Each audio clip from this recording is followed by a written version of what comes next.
Previously on A Love That Lingered, Grace discovered the truth hidden beneath the manor, that she bears an uncanny resemblance to Arthur's late wife, and that her presence has awakened long-buried memories. Though she tries to reason it away, the portraits she finds, particularly a haunting family scene, begin to unravel her certainty.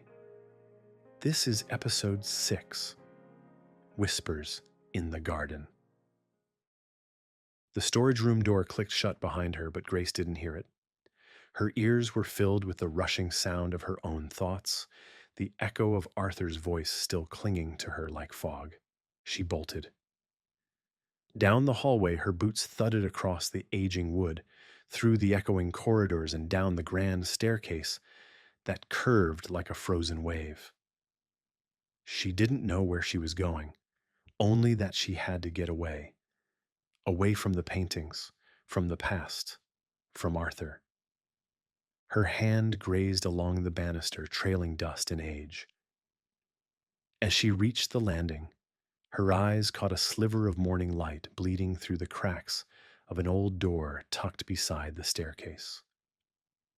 With a shaky breath, she pushed it open and stumbled outside. The garden hit her like a balm and a bruise all at once. Mid-morning light washed over the landscape in soft gold.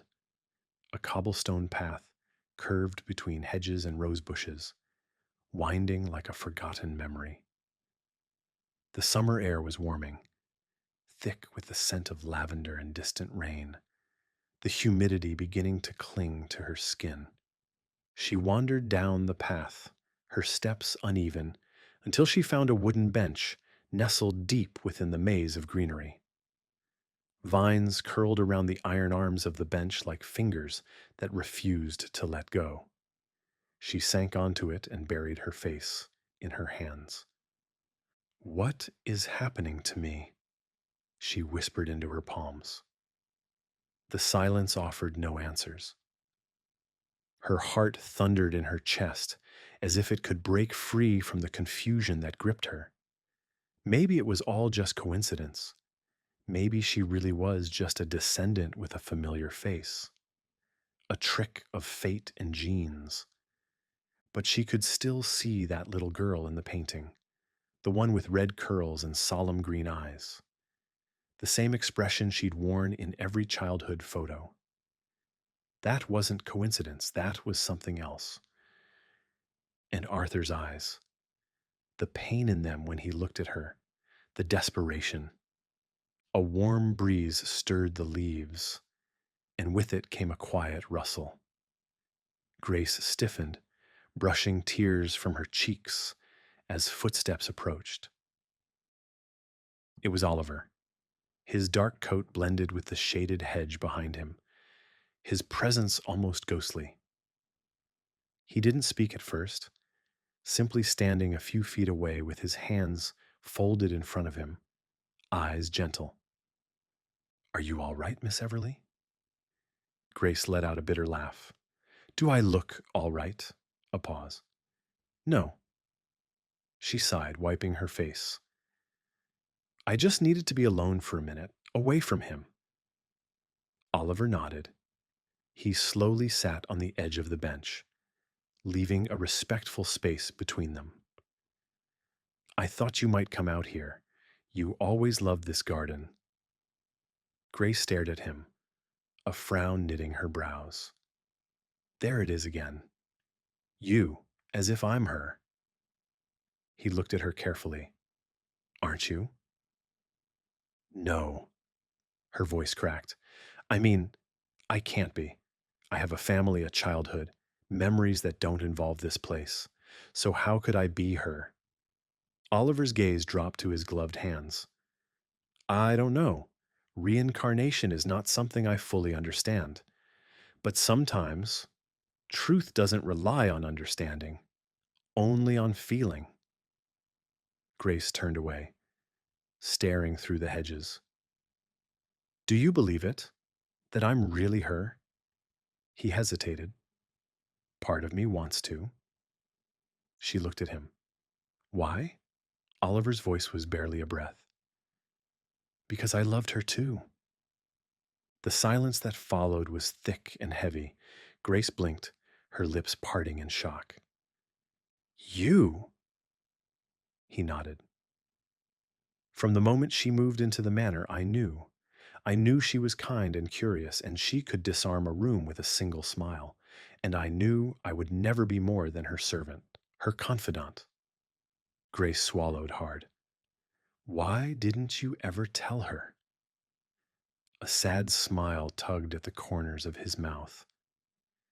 Because she loved Arthur. She loved him fiercely, and she was happy.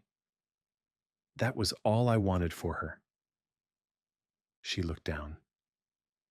You said you would have done anything to save her. He nodded. And I tried. But it wasn't enough. A shadow passed over his face. How did she die? Grace asked quietly. Oliver hesitated. It was winter. The details don't matter right now. What matters is that Arthur was part of it. He broke her heart. Grace inhaled sharply. He said he loved her, that he would never hurt her. He did love her, but even love doesn't excuse betrayal. The garden hummed around them, the gentle buzz of insects, the wind in the branches. Oliver turned to her, his voice softer now. I know you're confused. I know none of this makes sense, but listen to me, Grace. You do not owe us anything. Not me, not Arthur. You can walk away and nothing will change. We'll still be here. The manor will still remember you. Her chest rose and fell, her eyes shining with emotion. But I do feel something. I don't know what it is, but it's there, inside me, like a whisper I can't quite hear. He nodded. Then follow it, if you must. But do so knowing the truth is not always kind. Grace sat back, letting the warmth of the garden soak into her skin. She closed her eyes, letting the wind play with strands of her hair. There was something about this place, the way the sun filtered through the leaves, the distant perfume of roses, the quiet, that felt like home and heartache all at once. Oliver remained beside her, still and quiet, like a statue with a soul. I don't know what to do, she whispered. You don't have to decide right now. But I can feel it, she said. The pull, like I left something unfinished. Oliver turned his head. Sometimes ghosts linger because of what we leave undone. She looked at him then. Are you talking about yourself? A small, almost sad smile. Perhaps. She nodded slowly, absorbing it all. The garden swayed around them, and for the first time since her arrival, Grace didn't feel like a visitor. She felt like something was waking up in her. She stood, brushing her palms over her jeans. Thank you, Oliver. He stood too, dipping his head respectfully. Of course. She glanced back towards the manor, its towering silhouette peeking between the trees. I need to know more, she said, even if it hurts. Oliver hesitated before nodding. Then I'll help you find the truth, but we must be careful. The wind picked up, stirring the hedges. A single white rose petal drifted to the ground at Grace's feet. Something was coming, and the past wasn't finished with her yet.